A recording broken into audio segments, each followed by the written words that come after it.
rare and balanced view on politics in today's world. Based on facts, born of rationality, common sense, and logic, providing context on today's events, this is American Perspective with Rick Thomas. Hello, everyone, and welcome to American Perspective. I am your host, Rick. You know, it's kind of interesting to watch the left. Every time they turn around, they smack into another thing that is changing and another thing that, I honestly believe that these people have literally no concept of self-awareness. For an example, they are bemoaning a lot of the executive orders that Trump has been putting out, and yet they don't seem to realize that their man, their chosen one, Barack Obama, said that he could rule this country with a pen and a phone, and was one of the worst when it came to putting out executive orders. And his buddy,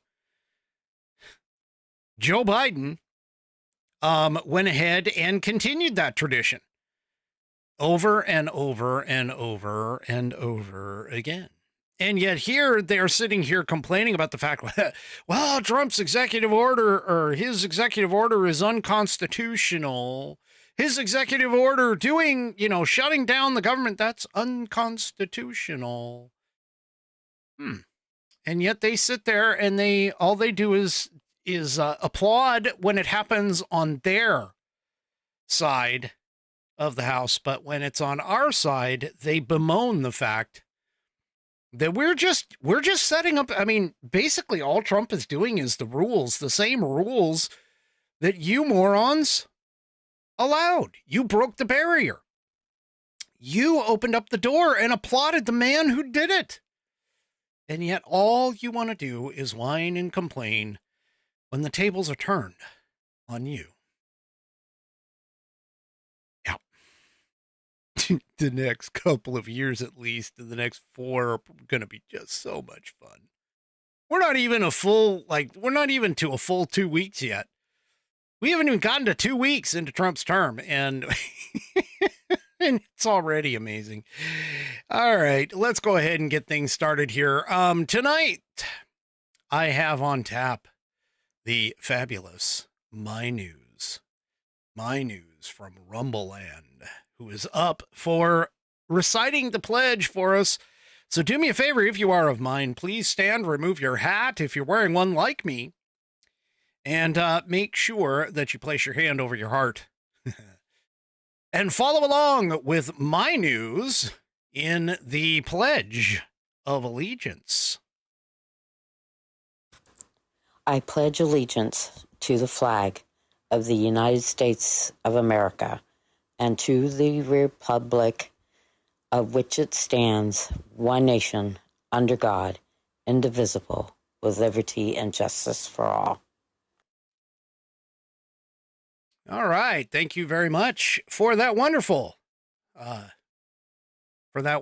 pledge of allegiance. Do me a favor, if you haven't submitted your pledge yet, I would love to get some new ones. Please send it on. Send it on to me. Record yourself, obviously, doing the pledge in your style, and then go ahead and make sure that you send it off to me, fans@americanperspective.online. That's fans@americanperspective.online. Yeah, a couple of things. First of all, I just saw this, and before I get into our top of the line or headline sponsor here in just a second, this came in from Nana. Nana's like, Baxter is sleeping next to me. Yoda came running when he heard Rick's voice.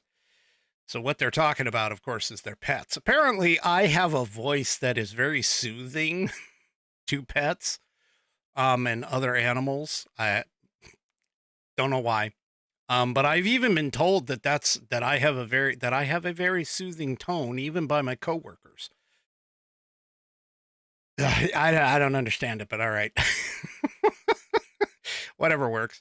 And 3 Chevy, of course, asks, so what if I'm wearing a hat, but it's not like yours? Well, still remove your hat anyway for the Pledge of Allegiance.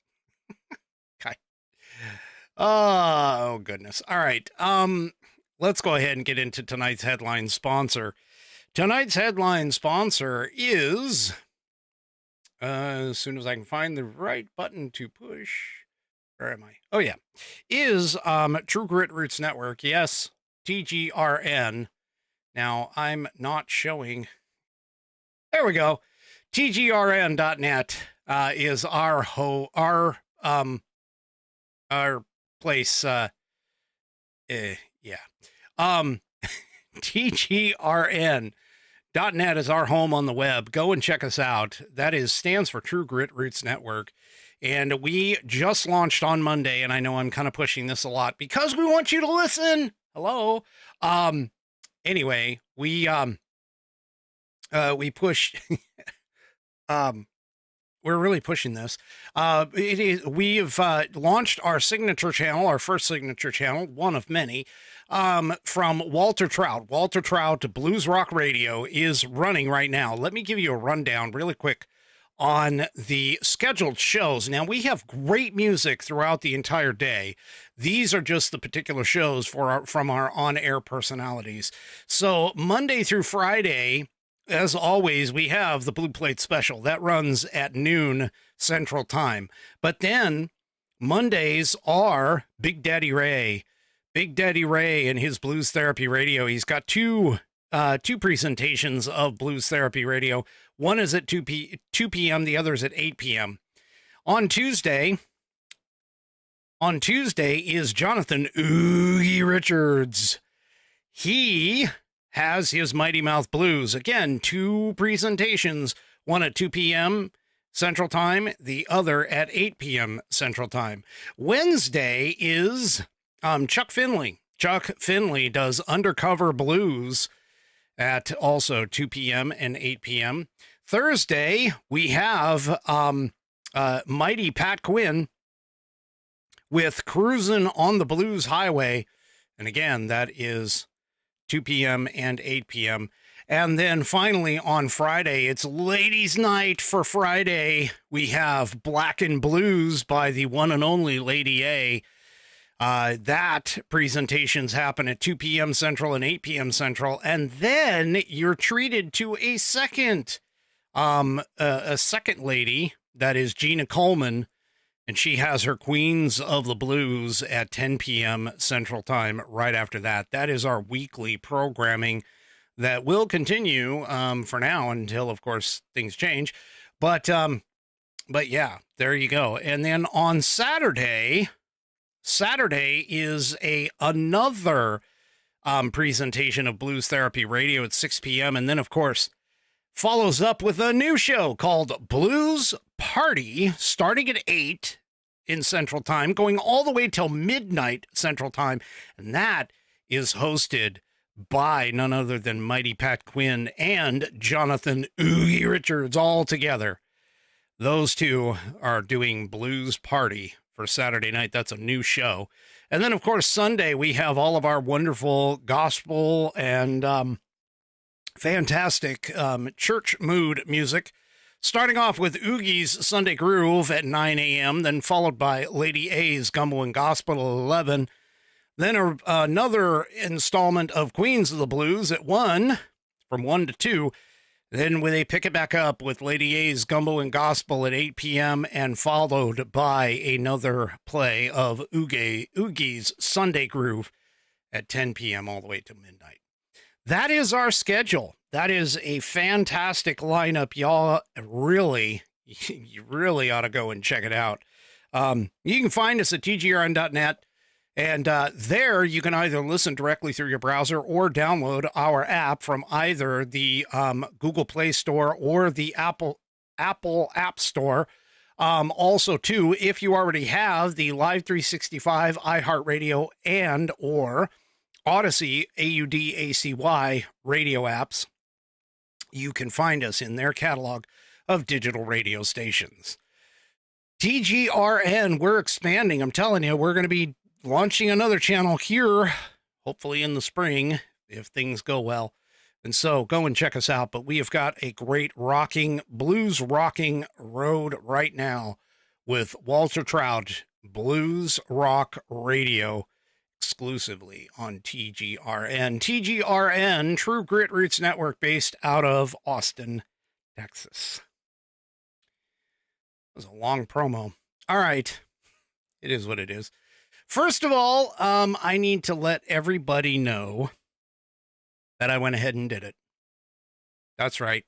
Last night we were talking about the new media voices. Well, here, let me just explain.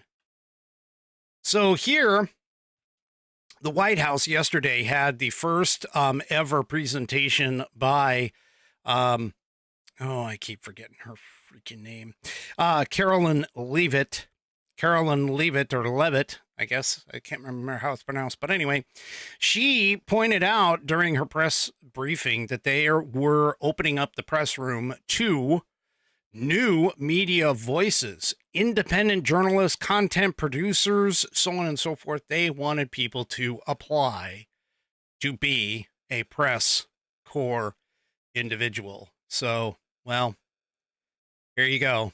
I did it. I did it. Oh, Nana's correcting me on the pronunciation. It's Levitt. Levitt. Anyway, so there you go. I did it. I submitted. We'll see what happens. It's probably going to take him a few weeks to get through all of the freaking things, but yeah. Anyway, so there we go. We will see what happens in terms of when it goes. Now, the encouragement, of course, came from my wonderful wife, Mrs. Whiskey. She was like, hey, if you get to go there, we should take a trip.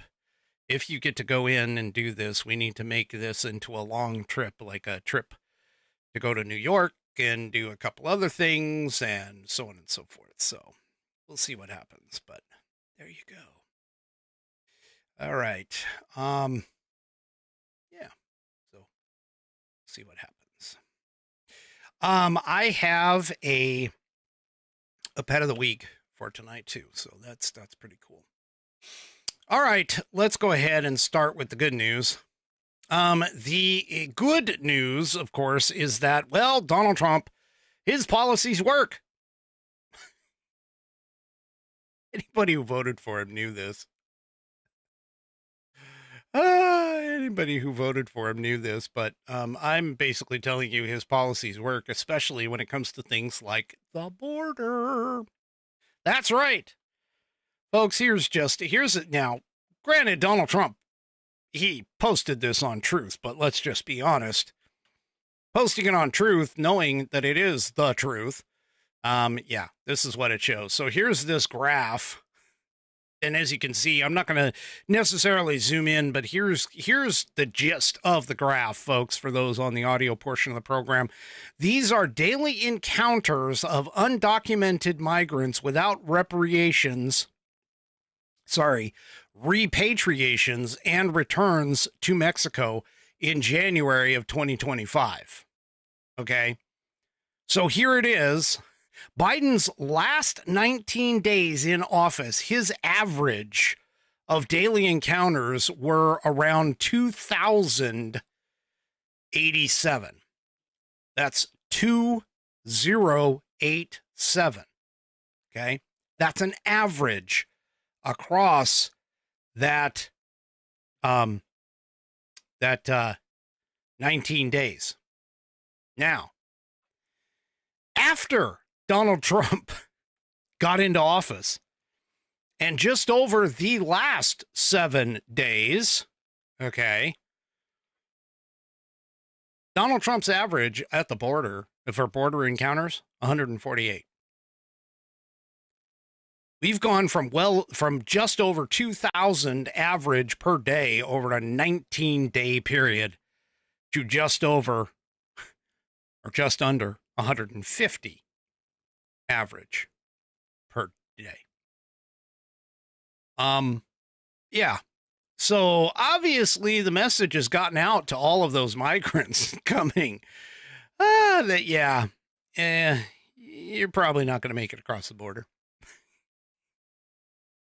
This is what real presidents do when they're trying to protect their people, folks. This is what real presidents do to protect their borders and protect the individuals that are inside. So, Nana tells me that Mark K applied, and it looks like Cat Turd applied, and somebody said that Scott Pressler applied. So that's cool. I'm in long mark or a long list of very good company. I think Dan Bongino had Evita apply. His producer Jim for the radio show, he applied. So yeah, I'm telling you, there's going to be a long freaking list of individuals who are applying for this. I would imagine that just about everybody in the podcasting, content creator, radio, whatever kind of space that deals with politics has applied to get into the White House press briefing room because, well, let's face it, it is an elite space. You know, even just to get in there for just one day or one presser would be, I think, fantastic, especially for somebody like myself who is fairly small in the grand pond. I'm just a little guppy in a very large pond, swimming around, trying to do my thing. And yeah, that would be fantastic for that to happen. And two, 3 Chevy points it out. The seats are actually are in the front row. And the reason being is because of the fact that if you're not in the front row, you're generally probably not going to,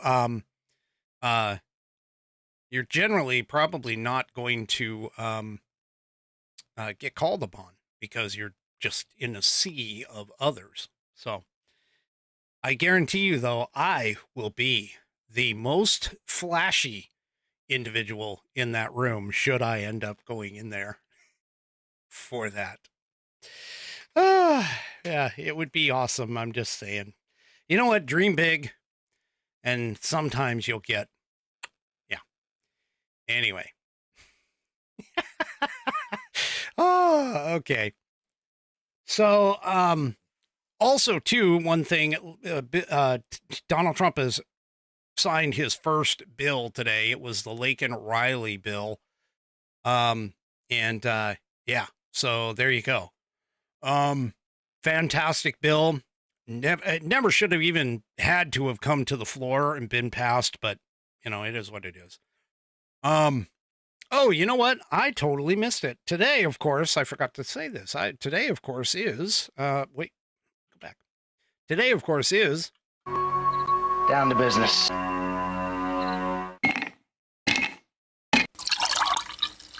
That's the nectar of the gods, baby. That's right. It's Whiskey Wednesday. It's like Taco Tuesday, but for badasses. And here is the ending of my bottle, my Four Roses bottle. That's okay. I've got another one on the shelf. But this is the end of the bottle for this bottle of Four Roses. It's dead, but it, of course, today being Wednesday, it's in the True Grit Roots Network glass. So there it is. So yeah.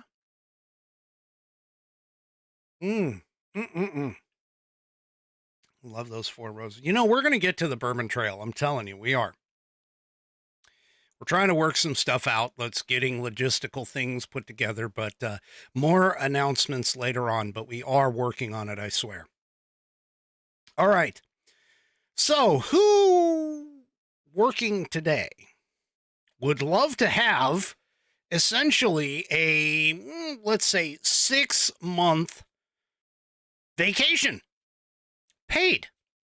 And I say 6, it's actually a little longer than that, but at least 6 months. Who would love that? Who would love to have that? Of course, you know, keep in mind at the end of that period, you're done, you're gone, but you have 6 months to look for a new job. I mean, and get paid while you're looking for a new job. I mean, sounds like it's a pretty good deal, especially if the boss just changed and you're not interested in hanging around and implementing his vision for the business slash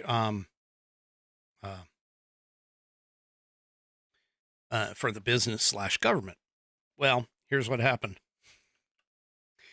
Trump administration offers buyouts to federal employees, including remote workers. Deferred resignation is what he called it. Now, here's the thing.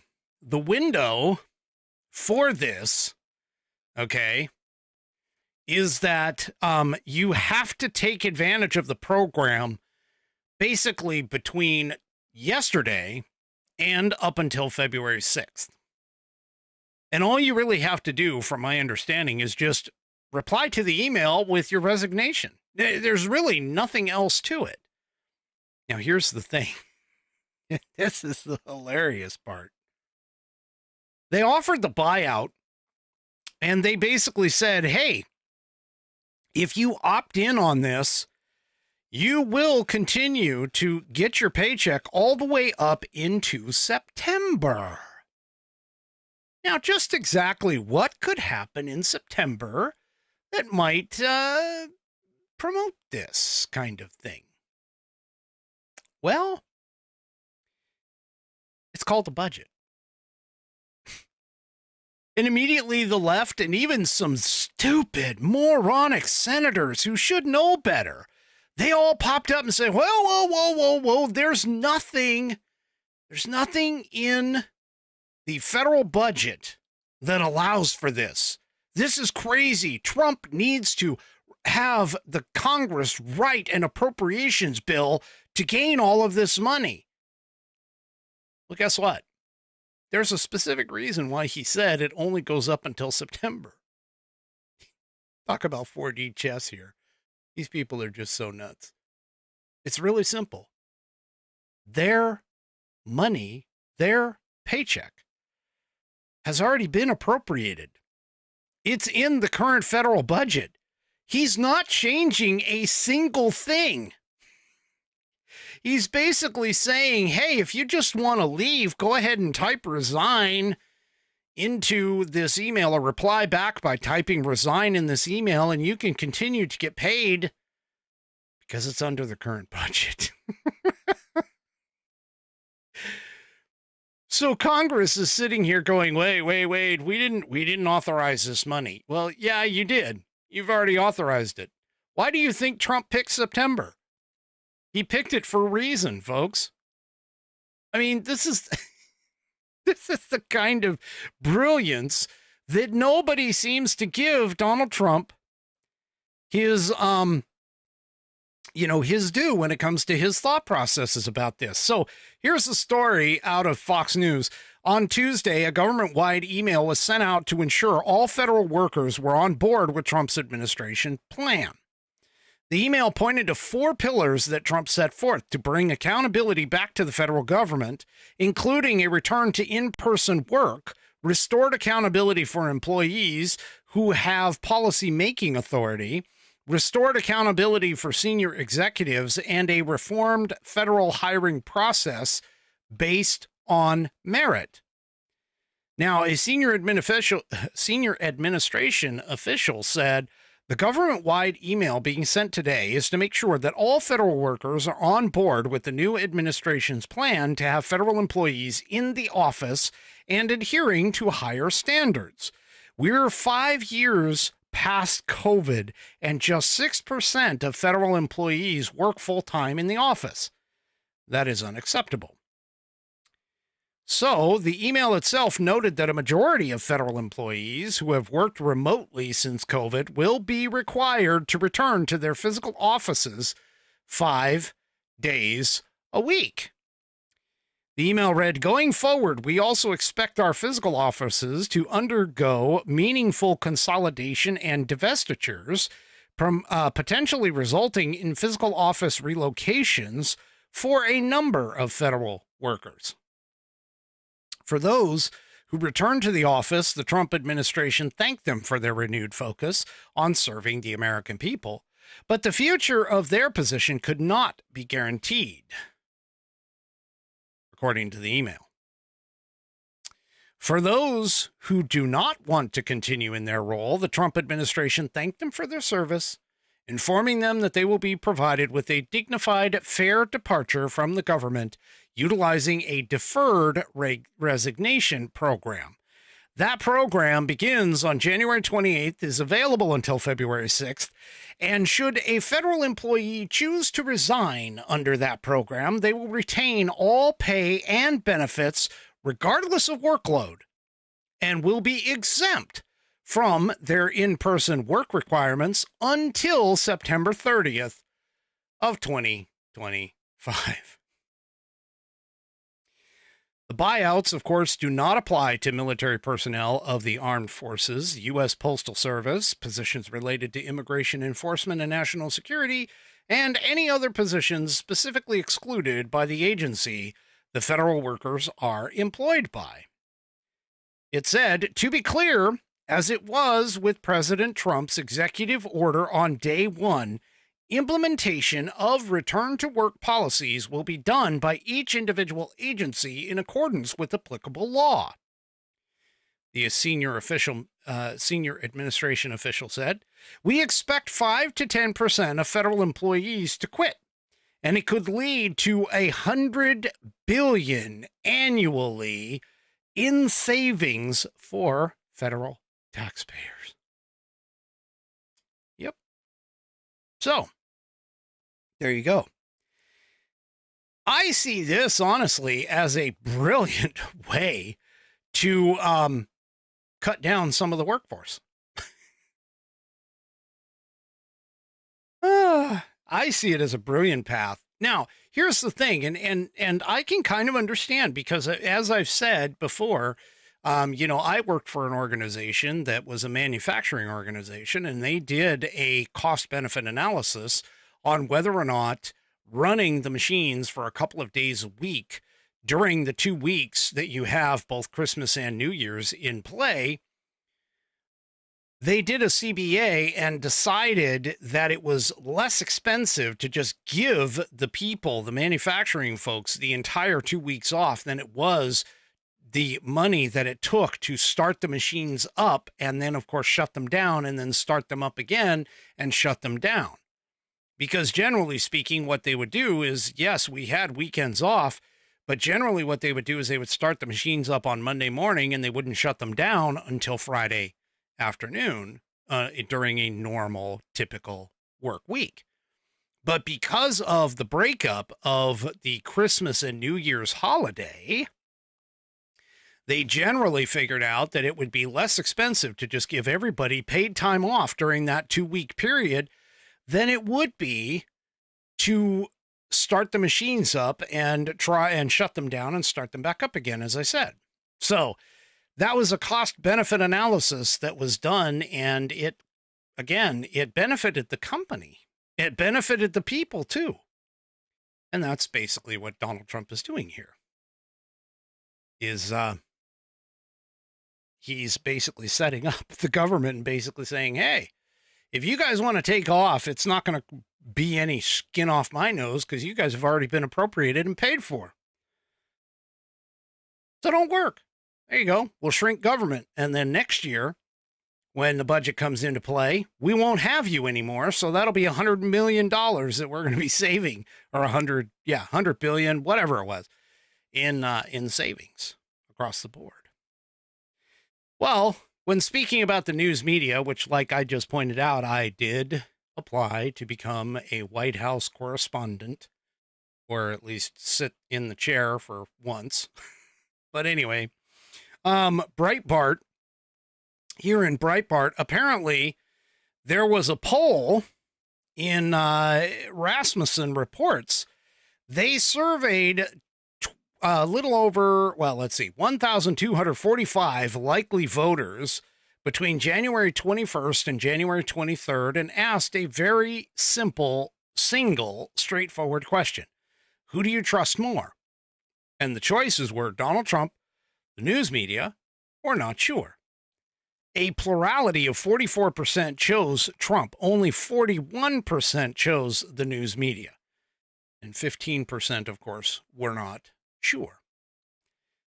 Now, that going inside that question, the internals are actually even more mind-blowing and speak to a larger phenomenon in this country.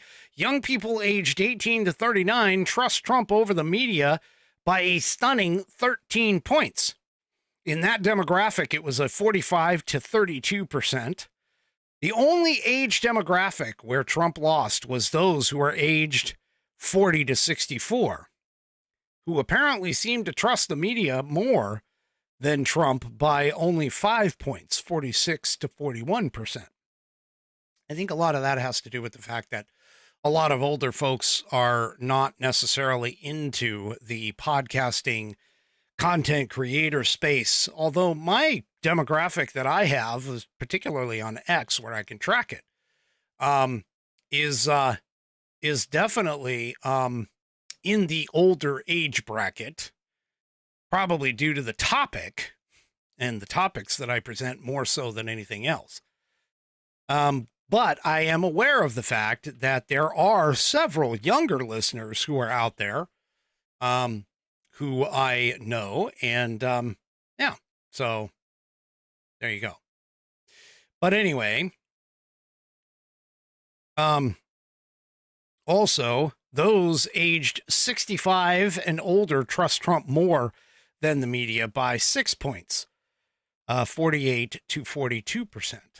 So, yeah. So there we go.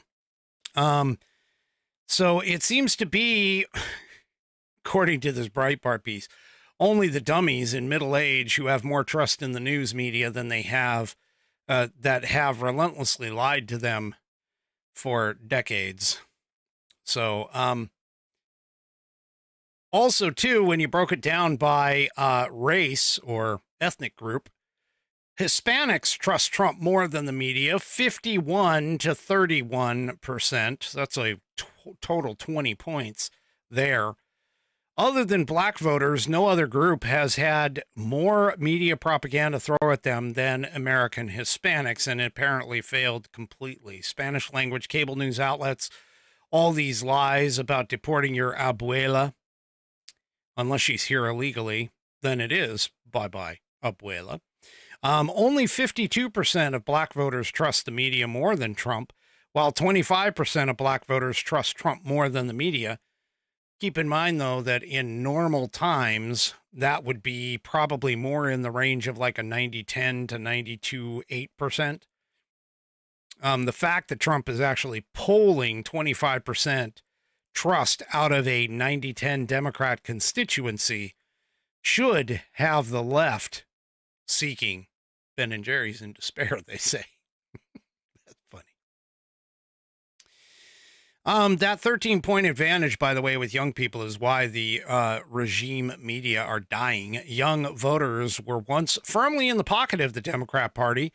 And in 2020, we are told Trump lost 18 to 29-year-olds by 25 points to Joe Biden, 61 to 35%. In 2024, former Vice President Kamala Harris won only 52% of those same aged voters, compared to 46% for Trump, which ended up only being a 6-point Democrat advantage. So there you go. People are not trusting the news media anymore, and they probably shouldn't, because you have morons like Jim Acosta, who, did anybody even see? Well, he was on CNN, so of course, not too many people. I mean, I probably have a bigger audience than CNN does, especially Jim Acosta's show. But all of that being said, did anybody see his final message? He actually did leave. I don't know where the hell he's going to go. He did mention that he was going to be opening up a Substack. Yeah, I'm not sure who's going to be paying for his opinions over on Substack. That's one of the reasons why I haven't really kicked off mine. Even though I have an account, I don't feel like I need you folks to be paying necessarily for that. But anyway, the point here is, of course, that the mainstream media itself is dying. It's dying. It's dying because of the people who are involved, such as Rachel Maddow, Russia Rachel. Yes. She had a special guest on, and let me tell you, that special guest cried in his beer. Her special guest, oh my gosh, was none other than Tim Walz, Tampon Tim, Stolen Valor Coward Tim. And, well, let's just say that he was talking about losing to Trump. Let's take a listen to that interview real quick.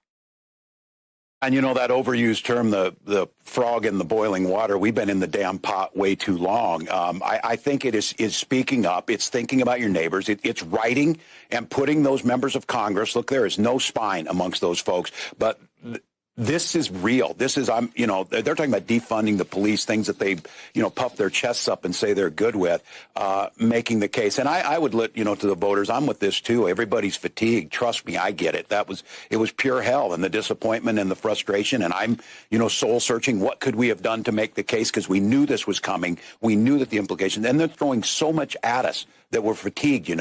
We spent 3 days, having them trying to debate that President Musk gave a Nazi salute. Of course he did. But that is a distraction from what I think you said it. This is game on stuff right here. And I am worried with these federal employees because, they're in a tough spot. That some of these folks, especially those that are doing good work around environmental concerns, around justice for people, around, criminal justice reform, all of the things that make our society better, those folks are in there. And they're making, they put out tweets from the president's fail son who threatens people like, we're coming for you. You think this is bad or whatever.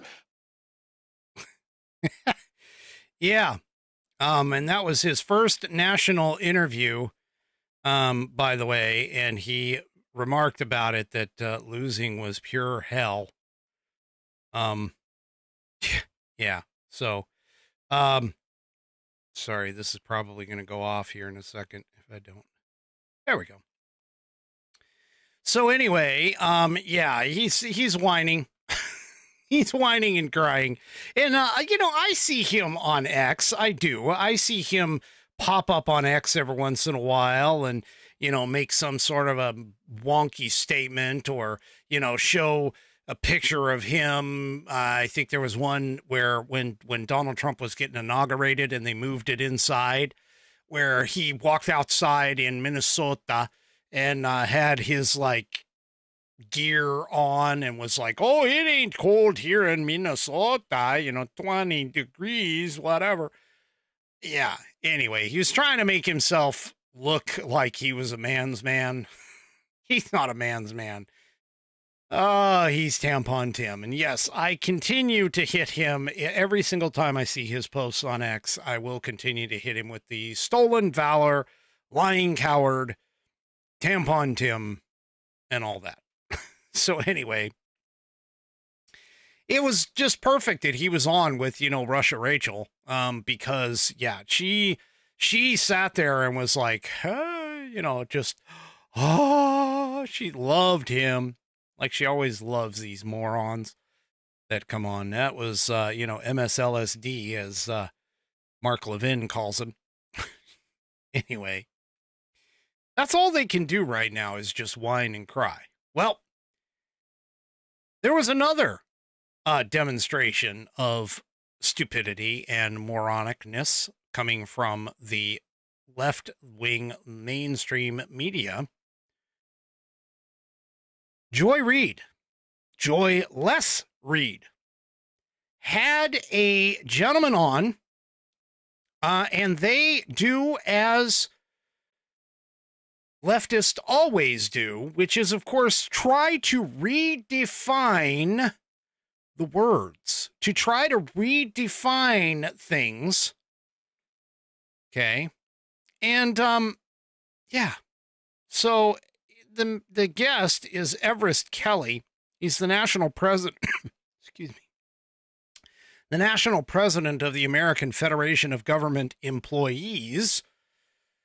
And, well, let's just listen to what they have to say about what DEI actually is. This memo, we can put it up on screen, and it went to all heads and acting heads of departments and agencies, shuttering DEI offices and other things. What is the union's response going to be? Well, first of all, I think that we have an obligation to educate the public as to what DEI really is, because, number one, it's not affirmative action, as some might think.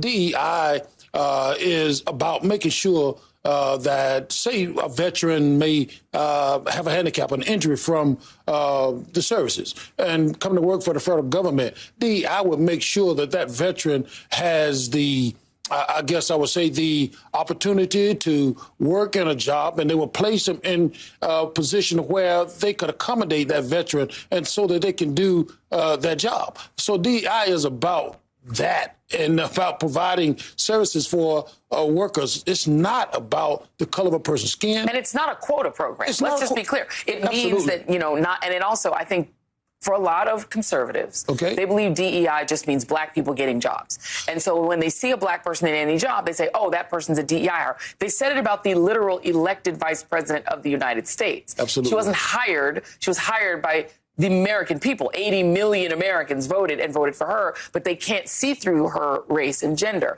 So it isn't just about hiring black people and women, right? It's about disabled veterans being accommodated. Veterans returning from wars are also under DEI. Absolutely.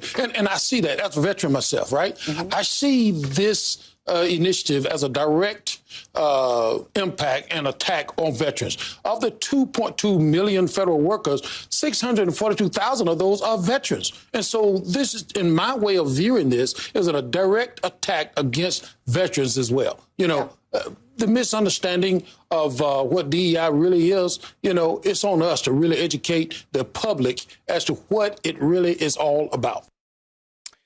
Okay, let's just stop for just a second. I gotta get a picture. I'm gonna back this up to where I can see. Here she is.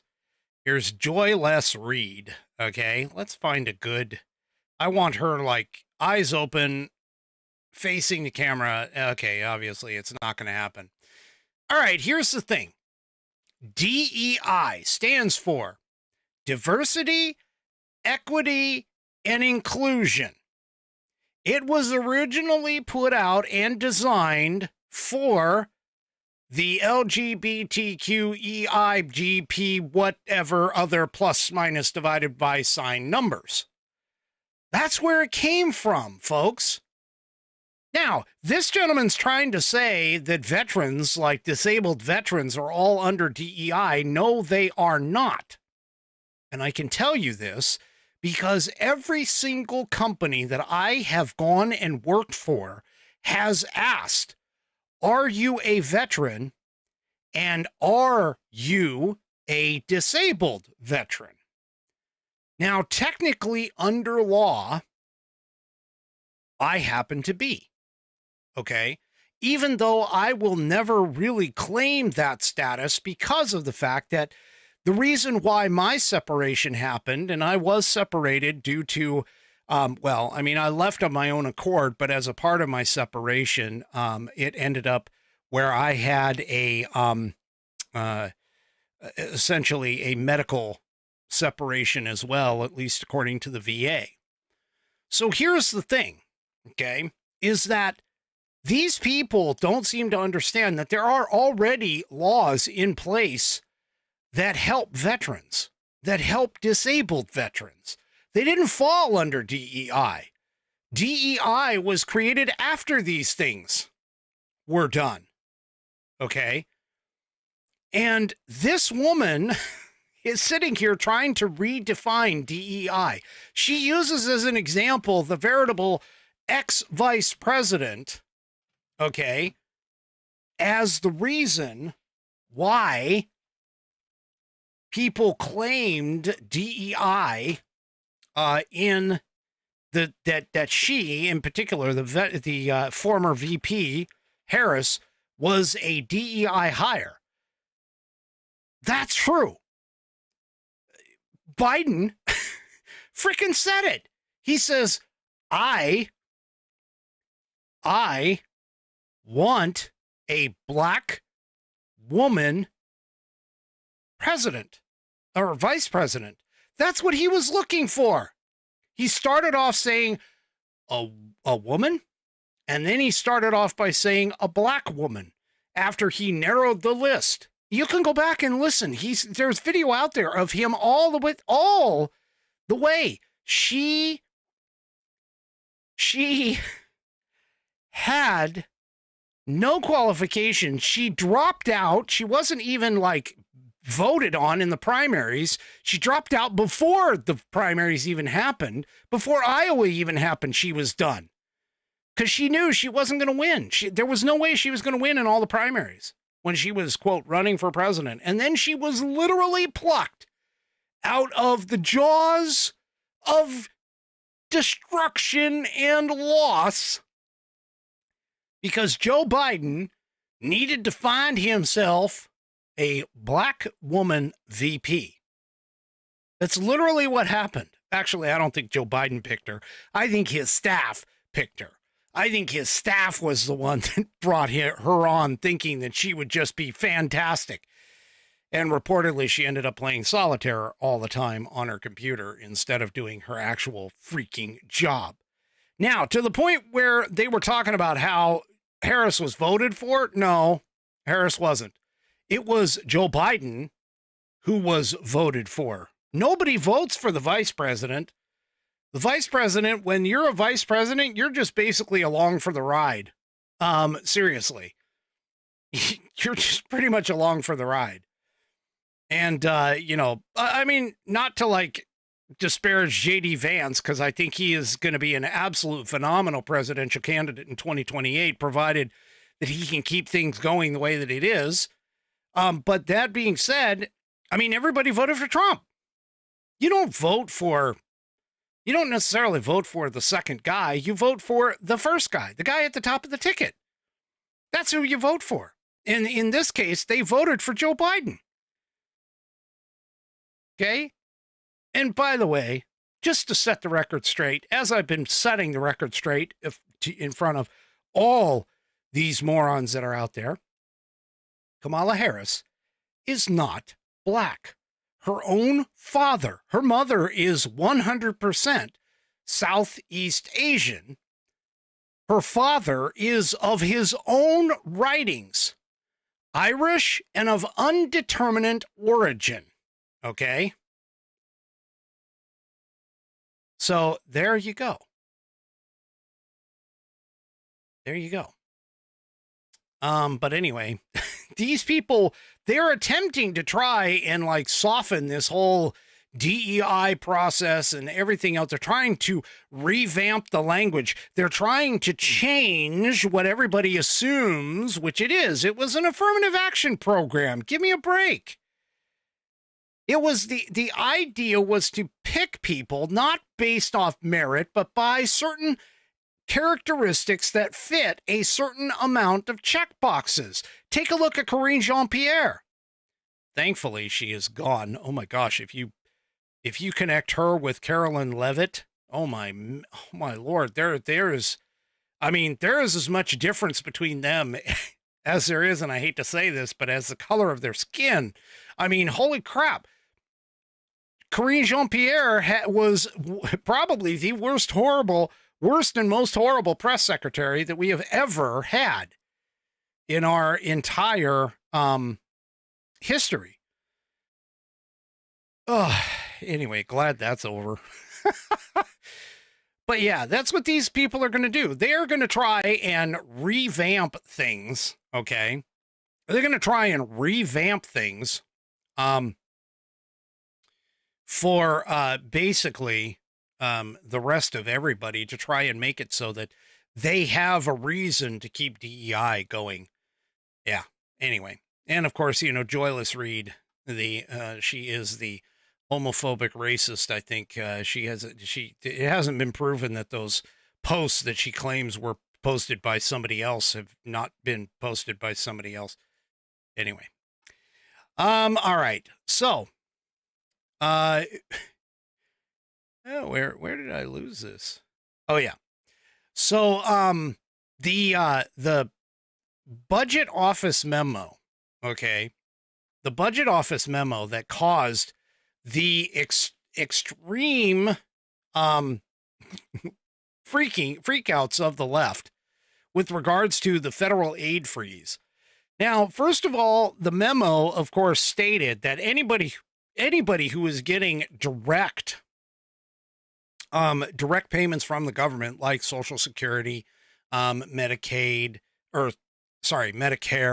all of those things, direct payments, they weren't affected by this freeze. It literally stated that it was a memorandum that essentially said, hey, look at all these other programs and going to all these non-governmental organizations and so on and so forth. It wasn't going to stop any direct payments. It wasn't going to stop anybody's, stuff. But the left, of course, it had to jump. And in particular, this Biden-appointed judge, who wanted to jump on it because, seriously, folks, this is what it's going to be like. Donald Trump's going to do a thing, and the left is going to find some judge somewhere who is going to try and block a thing, whatever that thing actually is. But here in the Blaze Media, here's the leftist judge. Here's an image of her. Ali Khan previously worked to erode religious freedoms, and on one occasion pushed for a declaration stating that Trump broke the law. She apparently has a history of radicalism on the left. The Biden judge who threw a wrench into Donald Trump's plan to eliminate ideological spending from the federal budget turns out to be something of an ideologue herself. Of course, the White House Office of Management and Budget ordered a pause on tens of billions of dollars of worth federal grants and loans on Tuesday to afford the Trump administration time to review agency programs and determine the best uses of that funding for programs consistent with the law and other presidential priorities. Now, here's the thing. Even people like student loans weren't paused. They weren't planning on being paused for this. Okay? They just weren't. The White House put out a very clear, concise memo that essentially talks about what things were going to be evaluated moving forward. Well, she went ahead and jumped in. And she was, by the way, she was confirmed on December of 2023, and it required a tie-breaking vote from Kamala Harris. So, we can blame Kamala for this. But anyway, first, just to give you an idea, First Liberty Institute and various other conservative groups highlighted her long record of advocacy against religious freedom in a letter to lawmakers on the Senate Judiciary Committee, and this was months ahead of her confirmation. They noted, for instance, that Ali Khan asked the U.S. Supreme Court in the case of Hosanna Tabor versus Equal Opportunity Employment Commission to strike down the ministerial exemption, which ensures that churches are free to conduct their internal affairs and choose their own ministers without government interference, unlike what Communist China does. All 9 justices on the High Court, including then Justice Ruth Bader Ginsburg and even Justice Sonia Sotomayor, deemed Ali Khan's position untenable and hard to square with the text of the First Amendment itself, which gives special solitude to the rights of religious organizations. So anyway, just to kind of make things a little bit of a long story sort of short, this woman has a long history of being an activist, okay? But that being said, the White House went ahead and pulled and rescinded the memo. So they did this, and I got to tell you, the left is probably going to look at this as a victory, even though the memo itself was rescinded, but not the actual freeze, at least according to Caroline Levitt. So she posted a comment, or posted a authoritarian press release saying, yeah, the memo's been rescinded, but not the actual freeze. So, yeah, there you go.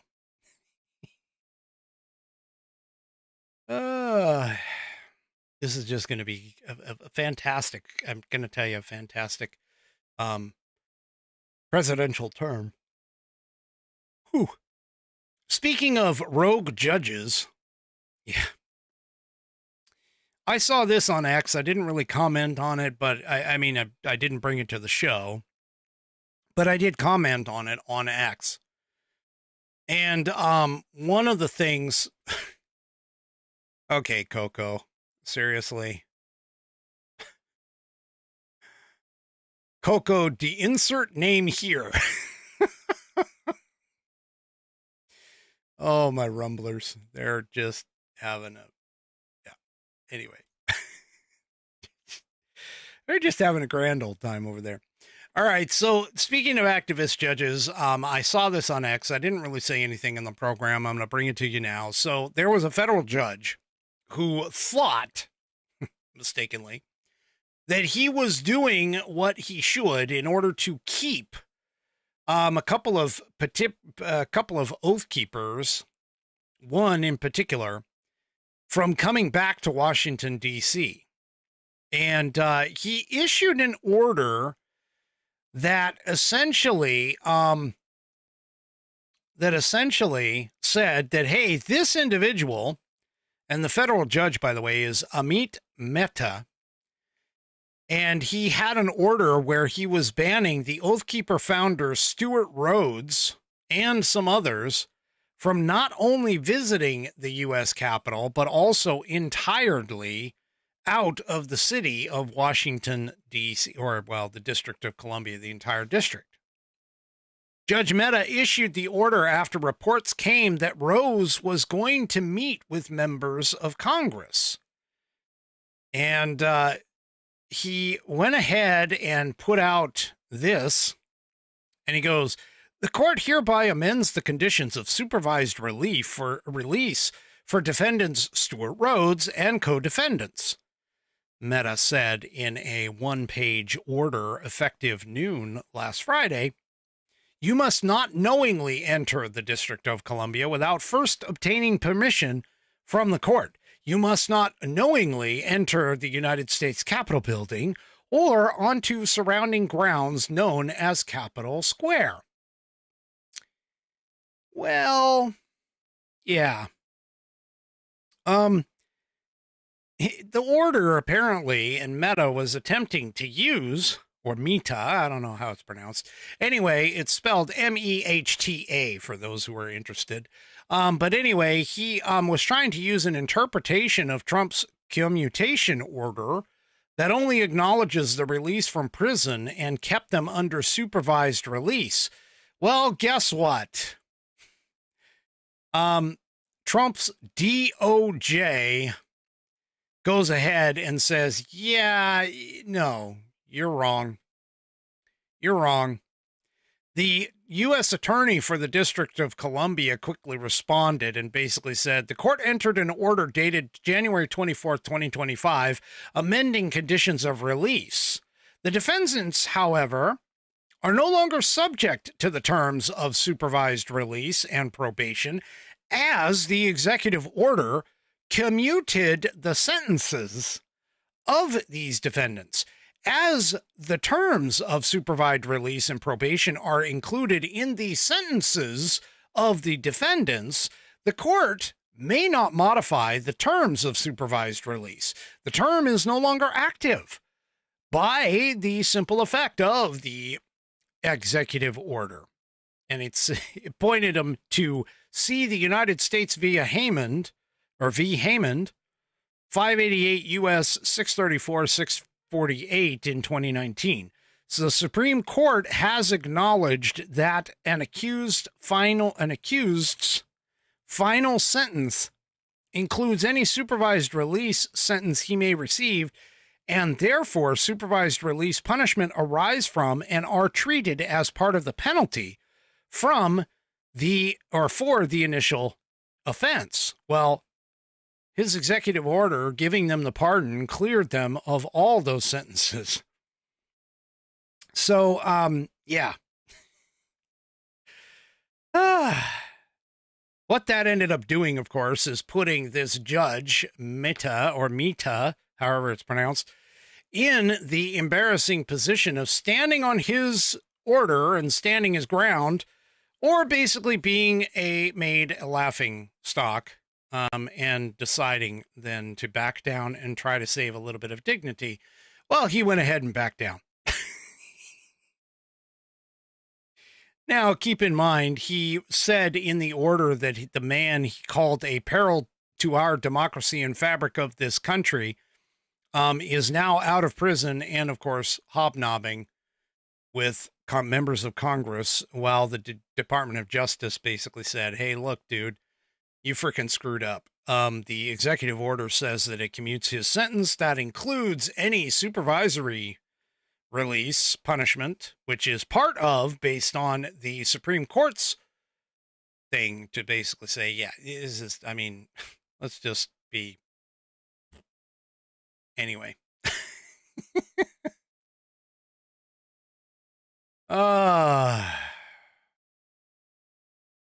Anyway. Oh, the number of winnings that's going to happen over the course of the next couple of years, the next few years, is just amazing. Let's just put it that way. These guys just continue on. All right. So let me move on. I'm actually moving faster than what I intended, but that's okay. Anybody remember the drone story that has been floating around for a while? It was those drones over New Jersey in particular. And the FBI was supposedly, the FBI was supposedly investigating what was going on with everything, and, taking a look at what the hell was happening in terms of where these things came from and all of this other stuff, and whether or not, and then of course the FAA went and said, hey, look, we're going to ground this. We're going to ground these flights, but they still occurred and everything else. Well, during Carolyn Leavitt's first press briefing yesterday, she dropped a little nugget, which is kind of interesting. And ABC News calls it out. Trump says New Jersey drones were authorized after suggesting that Biden kept public in suspense. Yeah. So White House Press Secretary Carolyn Leavitt said that the mystery drones flown across New Jersey in late 2024 were authorized to be flown by the FAA during the first press briefing. She said, I do have news directly from the President of the United States that was just shared with me in the Oval Office from President Trump directly, an update on the New Jersey drones. After research and study, the drones that were flying over New Jersey in large numbers were authorized to be flown by the FAA for research and various other reasons. Many of these drones were also hobbyists, recreational, and private individuals that enjoy flying drones. She added, in time, it got worse due to curiosity. And she ended with, this is not the enemy.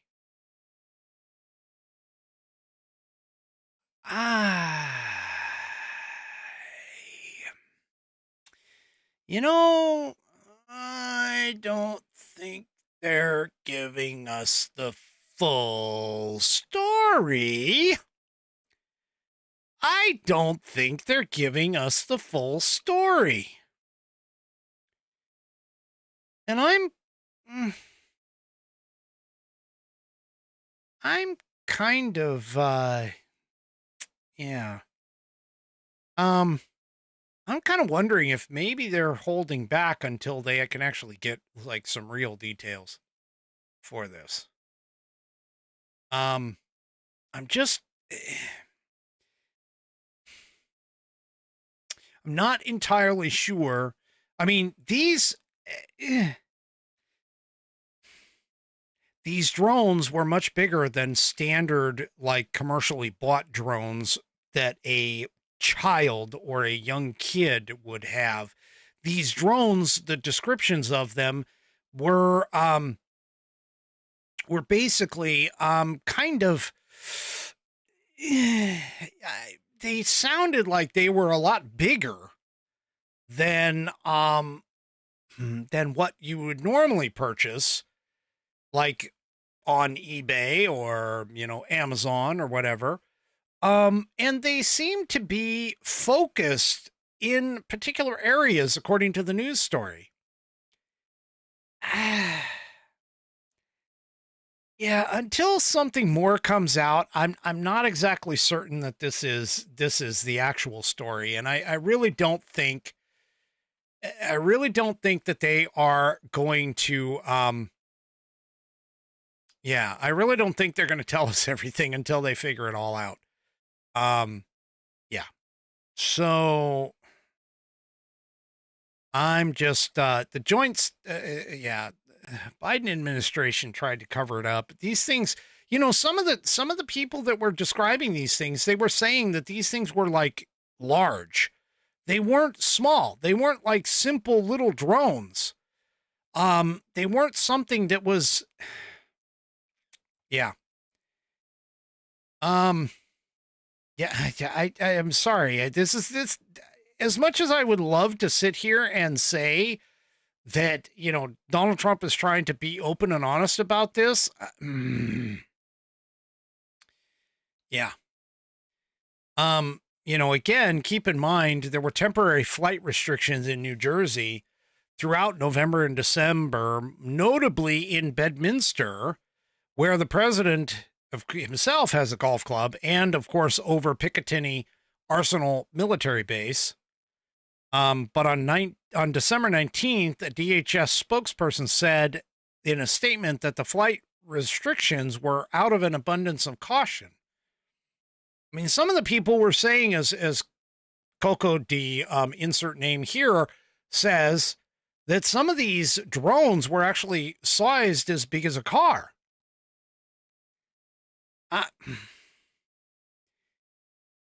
I'm just not entirely sure. I just don't think that they're telling us quite everything here. Buddy, both are good, but do butter pecan, in my opinion. Anyway, so yeah, I understand there's a need for things like, you know, I don't know, national security, things like that. So yeah, yeah, this just seems a little bland. Okay. A little bland for a response, a little like, yeah, kind of response from these guys. I don't know. We'll have to see how this develops realistically, but yeah, I'm a little concerned about this kind of scenario, but yeah. Anyway. All right. Well, let's just say that there is a fantastic and wonderful, amazing development. Now, keep in mind, folks, okay, that keep in mind that I don't want any of these people who have had their, you know, security details pulled. I don't want any of them to get hurt. Ooh, excuse me. I don't want any of them to get hurt. Okay. I really I really don't want them to, regardless of what position you actually think these people are in, whether or not they did something bad, whatever. I just, I don't want anybody hurt, and at least not on for political purposes. Okay. For sure. But, this guy, I got to tell you, if anyone's deserving of this, he definitely is. The Pentagon has gone ahead and revoked General Mark Milley's security clearance and pulls his security detail. So this, of course, was a move that the new Defense Secretary, Pete Hegseth, went ahead and did in his office. So, yeah, I agree with pulling his security clearance. This guy is just, he seriously needs some help, to be honest with you. He just needs some help. But anyway, here in the Epoch Times, the U.S. Department of Defense officials have revoked the security clearance of retired Joint Chiefs Chairman General Mark Milley, who served as the nation's highest-ranking military officer during President Donald Trump's first term, the Pentagon said on January 28th. Defense Secretary Pete Hegseth informed Milley on Tuesday that he was revoking the authorization for his security detail, as well as suspending his security clearance. A spokesman for the Pentagon told news outlets. The secretary has also directed the DoD IG to conduct an inquiry into the facts and circumstances surrounding General Milley's conduct, so that the secretary may determine whether it is appropriate to reopen his military grade review determination, the spokesman said. Now, that is a huge deal. That last statement that I just gave you is a huge deal. Okay. And the reason they're doing this, honestly, is because of the fact that the guy basically admitted in front of everybody that he went outside of the chain of command and went directly to the Chinese military without knowledge of his superior, which essentially was President Donald Trump. You do not in any way, shape, or form, unless you have a extremely good reason, step outside of the chain of command. You attempt the chain of command first, and you have to obey, and this is something that a lot of people don't seem to understand, you don't have to obey every single order from the President of the United States or even the officers above you. You only have to obey the lawful orders of the President of the United States and those above you. And that's in the oath. It's in your oath of enlistment in my case. And the thing about it is they're going to have to take a look at what this guy did, when he did it, and why he did it, in order to determine whether or not he needs to be essentially demoted or potentially stripped of all kinds of his benefits and everything else, his rank and everything else, and of course even sent to Fort Leavenworth in Kansas, for this. They need to determine all of this. Now, Milley, okay, he was the chairman of the Joint Chiefs of Staff, like I said, from October 2019 until September of 2023. Trump nominated him to the post. He has faced criticism for telling a Chinese general that the United States was not going to attack China, a move that Trump himself has said was treasonous. And like I said, absolutely, it is. He stepped outside the chain of command without orders, okay? And he apparently had a spectacular hatred of Donald Trump because he told troops at his retirement ceremony, when he finally retired, that we don't take an oath to a wannabe dictator. We don't take an oath to an individual. We take an oath to the Constitution And we take an oath to the idea that is America, and we're willing to die to protect it. Now, he's not entirely wrong with that. However, again, when you take the oath, at least for the oath of enlistment, it says that you will faithfully obey the orders of the officers appointed over me and the President of the United States. It basically, I'm trying to quote it direct from memory, but of course I'm failing here. But in accordance with the United States Code of Military Justice. So, yeah. Now, Trump had previously removed Milley from an advisory committee, and Milley apparently has protection, according to this article, against criminal charges for his actions because wonderful Joe Biden issued a preemptive pardon for him earlier this year. Now, General Milley served our nation for more than 40 years, Biden said at the time, serving in multiple command and leadership posts and deploying to some of the most dangerous parts of the world to protect and defend democracy. As chairman of the Joint Chiefs of Staff, he guided our armed forces through complex global security threats and strengthened our existing alliances while forging new ones. Yeah. Miley did say that he was grateful for that pardon. So anyway, we'll just have to kind of see how this goes, but yeah, it's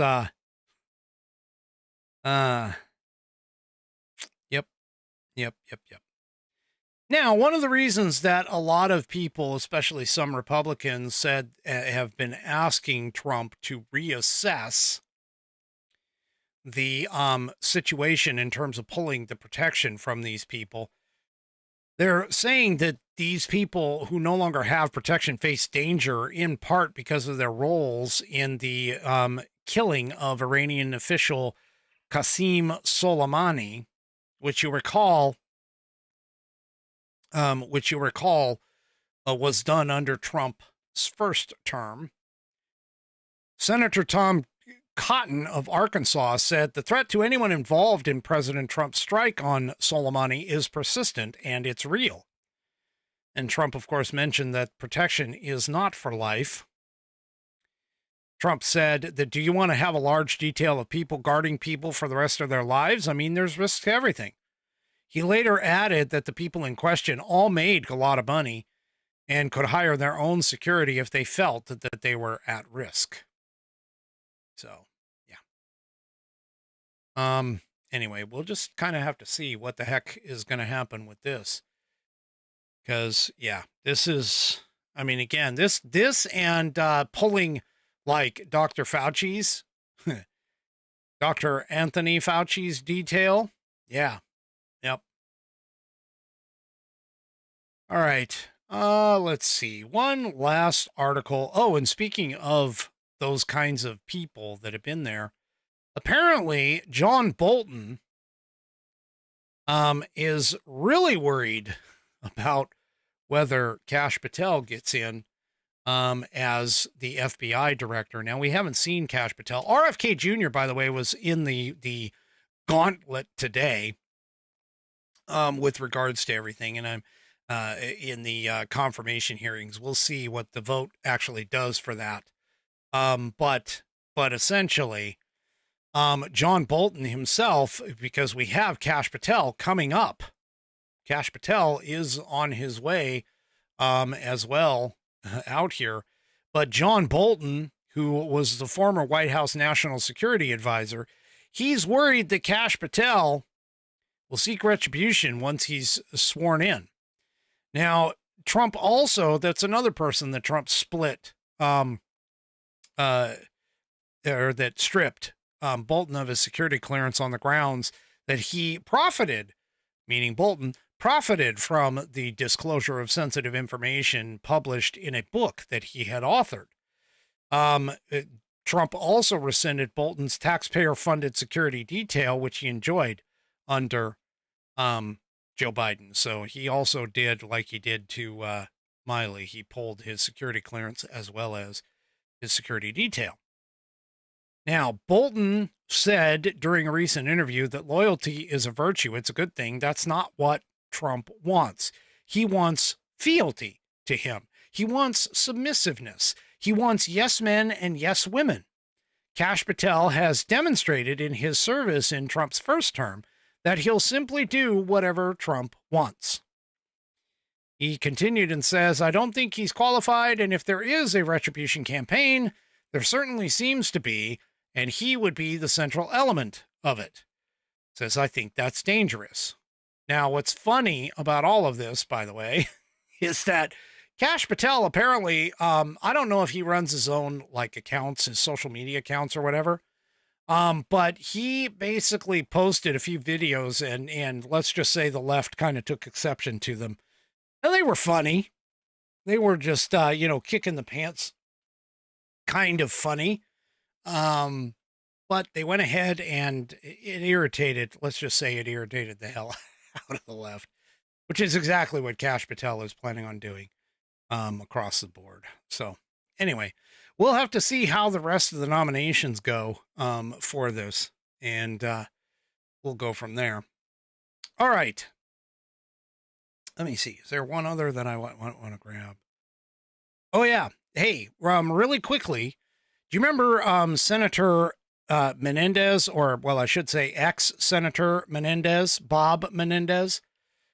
He got sentenced today. And, he's known as Gold Bar Bob because he was carrying gold bars in his suits. I don't know how he had them sewn, I guess, into his suits or whatever. New Jersey senator. Well, here in the New York Post, this shows that disgraced New Jersey senator Gold Bar Bob Menendez asks to delay his prison stint as he appeals the bribery conviction. So he got convicted. He got sentenced. He was sentenced to 11 years, I believe, behind bars. And his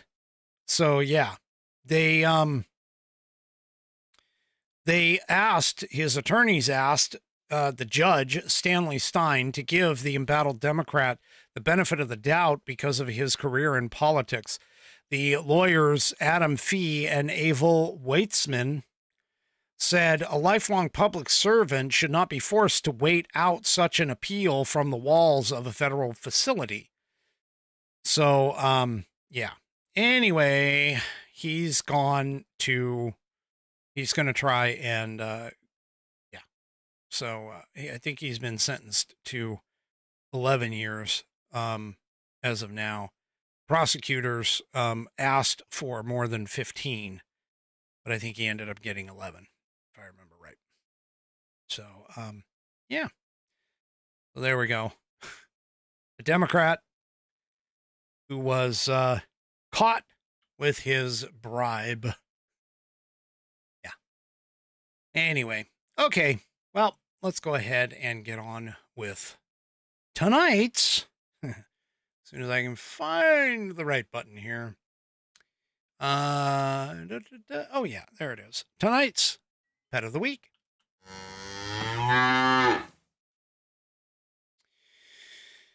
All right. And tonight's Pet of the Week, it's not really submitted by anybody, I'm just going to say. But it's a cute little thing. Yes. Cute little thing. Well, if you're kind of interested in these cute little things.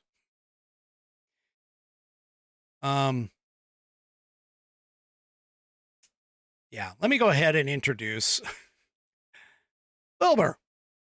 Here's Wilbur. Wilbur is a spotted pig.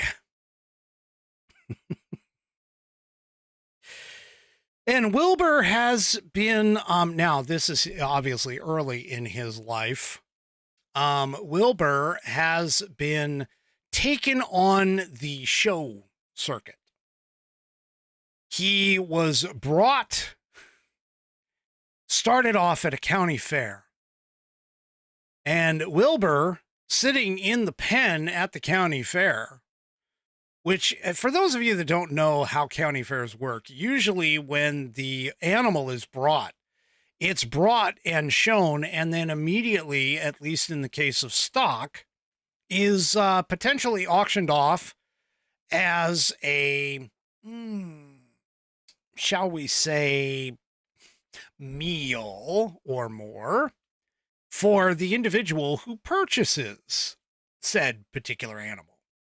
Now, this usually happens in the case with regards to, again, it's FFA, 4-H, these programs and everything. And I mean, let's be honest, the whole goal and aim of the program, like Future Farmers of America, or that kind of thing, they are literally demonstrating or telling people, teaching these kids, I should say, they're teaching these kids the realities of farm life. And well, Wilbur was taken around to the county fair and was shown to essentially be quite extraordinary. In fact, he was known as a stupendous, extraordinary, and just all kinds of adjectives for this particular pig. And this pig, he gained popularity, and he gained, everybody was coming over and saying, wow, that's some pig, as he grew. And so him being some pig and having all of these wonderful adjectives, which, by the way, just like magically appeared in the doorway above his pen. Nobody understood or knew where such things could just magically appear. The adjectives seemed to change every single night. While Wilbur was in this pen. And of course, you can't miss the fact that the words were written not in like marker and pen on a sign, like a typical human would. All right. They were written in a spider's web. In particular, it was an orb spider's web that was putting these stupendous words, ironically, spelling them correctly in English. Who knew? Who knew that a spider could actually do English words, complicated English words that even young children and some adults have a hard time spelling? But Wilbur, of course, finding out that he could have potentially been on the chopping block, thanks to this wonderful little spider friend that he had made, created and saved Wilbur's life. So Wilbur ended up going on a little bit of a tour, and the spider, of course, had several children, and a few of whom stayed with Wilbur and helped to recreate this as they traveled throughout the country. And so Wilbur was saved by a spider. And that is tonight's pet of the week.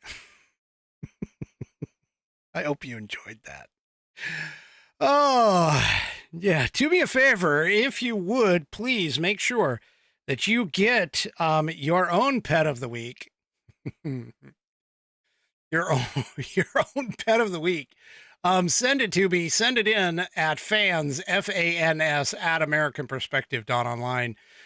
You can also make sure that when you send in pictures, video, whatever. It doesn't make any sense. It doesn't matter. I'll usually will find ways of doing that. But also you can send them on in and tell me, the name, the breed, etc. of the animal.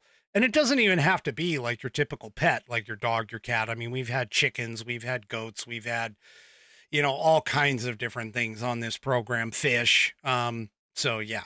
So anyway, also too, really quick before I take off, I just got to say, hi, Landon. How's a good boy? Are you a good boy, Landon? Anyway, that's it for me for tonight.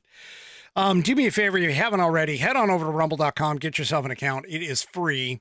And of course, once you are signed up and signed in, make sure that you hit that green follow. Well, first of all, find the American Perspective channel. And then once you do that, hit that green follow button. Hit that green follow button to get notified every time I go live.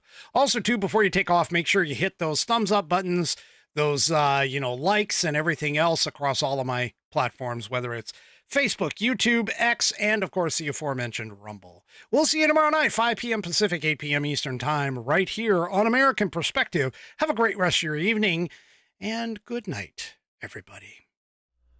The previous broadcast was produced and is owned by Active Eye Media, LLC. All rights reserved.